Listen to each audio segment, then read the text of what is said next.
آلبوت شکافی انگشت‌های عجیب زیر باله یک نهنگ را آشکار می‌کند.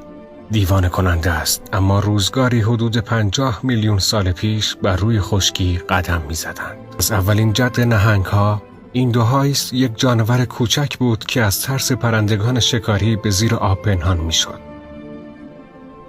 به تدریج این جانوران با زندگی در کنار دریا و پناه بردن به آن، نسل‌های بعدشان در آبها سازگاری بیشتری پیدا کردند.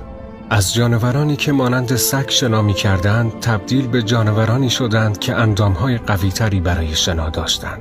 پاهای جلویی آنها تبدیل به باله شنا، ستون فقرات آنها بلندتر و پاهای عقبشان ناپدید شد و دیگر نمی‌توانستند به خشکی بازگردند.